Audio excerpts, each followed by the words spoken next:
They say that if you do what you love, then the money will follow. But is that true? Welcome to UC San Diego's web series, This is Your Resume! I'm your host, King Triton. Ask your doctor if King Triton is right for you. Today's installment, the extracurricular and leadership sections. Outside the United States, companies care if you're a well-rounded individual with a life outside of work. Which isn't to say that companies inside the United States don't care. My lawyers have explicitly warned me against making such a claim. Regardless, you may have extracurricular activities that you want to include on your resume. The question is, should you, and if so, how? Remember that everything on your resume should contribute to the overall argument of how you are an excellent fit for the position you're applying to.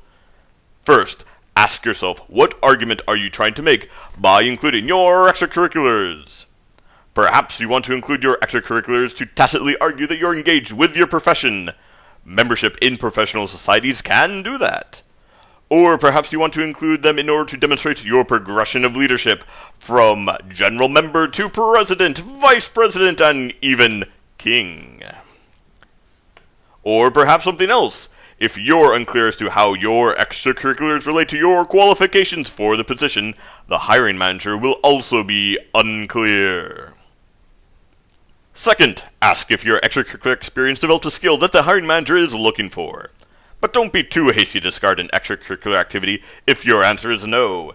Do you like to live stream yourself playing video games? That builds oral communication skills, social media savviness, and expertise with the related software.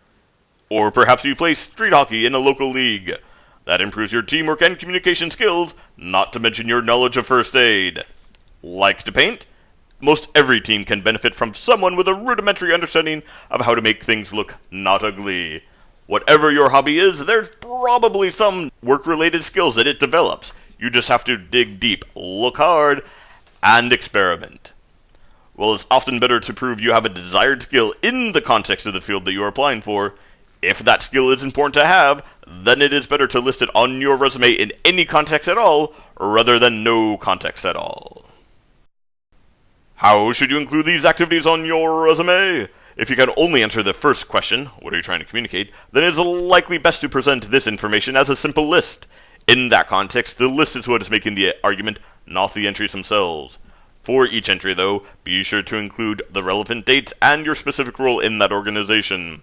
However, if you can also answer the second question, what skills did the experience develop, then the way to go is to treat it as a full-fledged experience, just like your work or research experience.